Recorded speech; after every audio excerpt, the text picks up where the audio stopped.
Shalom saudara yang saya kasihi dalam Tuhan, salam sejahtera bagi kita semua. Terima kasih untuk semua saudara yang telah setia mengikuti channel Kristen ini. Teruslah dukung channel ini agar dapat menjadi berkat bagi banyak orang. Sebelum lanjut video ini, jangan lupa untuk menekan tombol like, subscribe, dan komen. Serta tekan tanda lonceng agar saudara mendapat pemberitahuan video-video terbaru dari channel Kristen ini. Selamat mengikuti doa. Mari sebelum kita mendengarkan firman Tuhan, mari kita bersatu hati, kita akan berdoa. Bapa di surga, Bapa yang kami panggil di dalam nama Tuhan Yesus Kristus, kami bersyukur buat hari ini kalau kami ada sebagaimana kami ada saat ini, semua oleh karena anugerah-Mu. Saat ini Tuhan, kembali lagi kami anak-anak-Mu, kami akan mendengarkan firman-Mu. Tuhan, kami mohon hikmat-Mu, berikanlah kami hikmat-Mu agar kami boleh mengerti setiap firman yang akan kami dengar sebentar. Di dalam nama Tuhan Yesus kami berdoa. Amin. Renungan firman Tuhan hari ini berjudul Musuh dalam Peperangan Rohani. Matius 26 ayat 41. Berjaga-jagalah dan berdoalah, supaya kamu jangan jatuh ke dalam pencobaan. Roh memang penurut, tetapi daging lemah. Saudaraku yang saya kasihi, mengapa Tuhan menasehati supaya selalu berjaga-jaga dan berdoa? Tentunya supaya kita tidak jatuh ke dalam pencobaan, karena tidak ada seorang pun yang kebal terhadap dosa. Kedagingan kita sangat lemah. Buktinya, banyak orang Kristen yang seringkali jatuh dalam dosa dan kesalahan yang sama. Padahal mereka selalu berusaha menghindarinya, tetapi selalu saja tidak punya kekuatan untuk melawan. Rasul Paulus berkata dalam Roma 7 ayat 19 dikatakan, sebab bukan apa yang aku kehendaki, yaitu yang baik, yang aku perbuat, melainkan apa yang tidak aku kehendaki, yaitu yang jahat, yang aku perbuat. Kita harus mencari penyebab mengapa kita mudah sekali jatuh dalam dosa. Inilah yang disebut dengan peperangan rohani. Kita tahu bahwa di setiap peperangan pasti ada musuh yang menjadi lawan kita. Adakah seorang prajurit berleha-leha atau bersantai saat berada di medan peperangan? Tidak ada. Dalam 2 Timotius 2 ayat 4 dikatakan, seorang prajurit yang sedang berjuang tidak memusingkan dirinya dengan soal-soal penghidupannya, supaya dengan demikian ia berkenan kepada komandannya. Seorang prajurit jika lengah sedikit, ia pasti akan menjadi sasaran empuk musuh dan nyawanya akan terancam. Jadi, siapakah yang menjadi musuh kita di dalam peperangan rohani ini? Yang pertama, musuh kita adalah si iblis. Ia adalah penyebab seseorang jatuh ke dalam dosa. Tiada hentinya ia berjalan keliling sama seperti singa yang mengaum-ngaum dan mencari orang yang dapat ditelannya. 1 Petrus 5 ayat 8. Tujuannya adalah untuk mencuri, membunuh, dan membinasakan manusia, serta menjauhkan orang-orang percaya dari kasih karunia Tuhan. Siang dan malam tak henti-hentinya iblis mendakwa, menghasut, menuduh, menyalahkan, mengungkit-ungkit masa lalu, dan sebagainya, sehingga kita memiliki citra diri yang buruk. Dengan segala tipu dayanya, iblis menanamkan hal-hal yang negatif di dalam pikiran dan hati kita yang membuat kita kehilangan pengharapan. Timbul keraguan, ketakutan, lalu kita pun mulai menyalahkan Tuhan. Akhirnya, kita menjadi stres. Seperti dalam Ayub 3 ayat 25-26 dikatakan, "Yang kutakutkan, itulah yang menimpa aku, dan yang kucemaskan, itulah yang mendatangi aku. Aku tidak mendapat ketenangan dan ketentraman. Aku tidak mendapat istirahat, tetapi kegelisahanlah yang timbul." Dan akhirnya juga,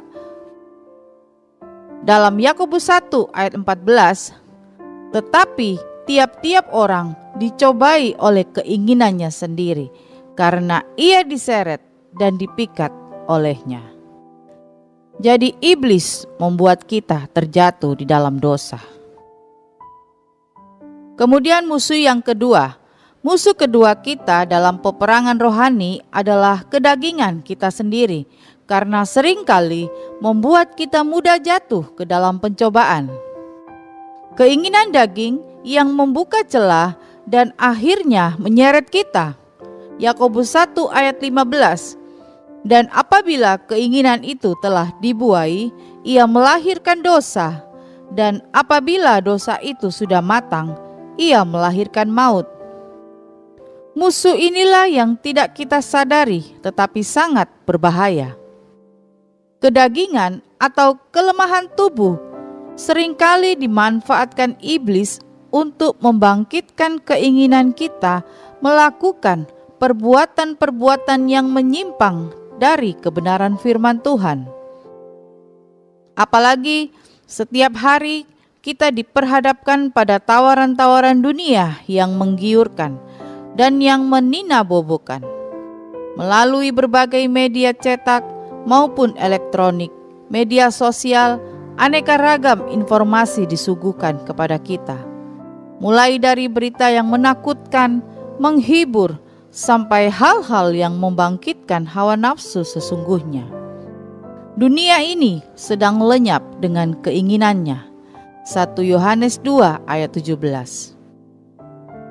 Akibatnya, kita manusia lebih banyak mendapatkan input atau masukan yang bersifat duniawi daripada informasi atau berita yang bersifat sorgawi. Saudaraku yang terkasih, firman Tuhan hari ini menegaskan dalam 1 Yohanes 2 ayat 16 dikatakan, "Semua yang ada di dalam dunia, yaitu keinginan daging dan keinginan mata, serta keangkuhan hidup, bukanlah berasal dari Bapa, melainkan dari dunia." Semakin kita terpikat dengan dunia ini, semakin kita terikat dan menjadi sahabatnya. Dalam Yakobus 4 ayat 4 dikatakan, "Tidakkah kamu tahu bahwa persahabatan dengan dunia adalah permusuhan dengan Allah? Jadi barang siapa hendak menjadi sahabat dunia ini, ia menjadikan dirinya musuh Allah." Bersahabat dengan dunia berarti mengutamakan perkara-perkara dunia ini dan mengabaikan perkara-perkara rohani.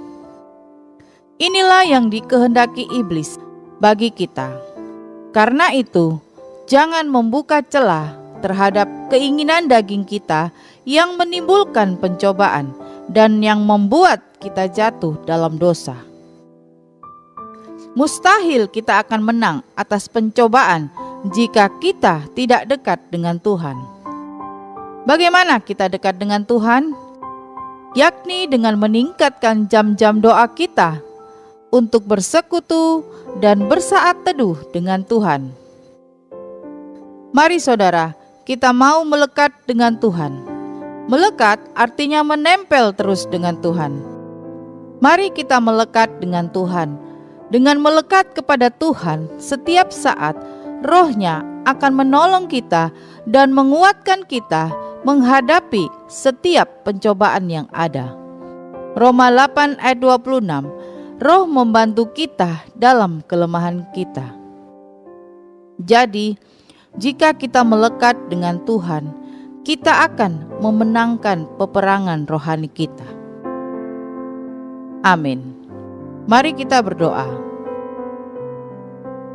Bapa di surga, Bapa yang kami panggil di dalam nama Tuhan Yesus Kristus, kembali lagi kami datang di hadapan-Mu. Kami berterima kasih untuk firman-Mu yang telah kami dengar saat ini.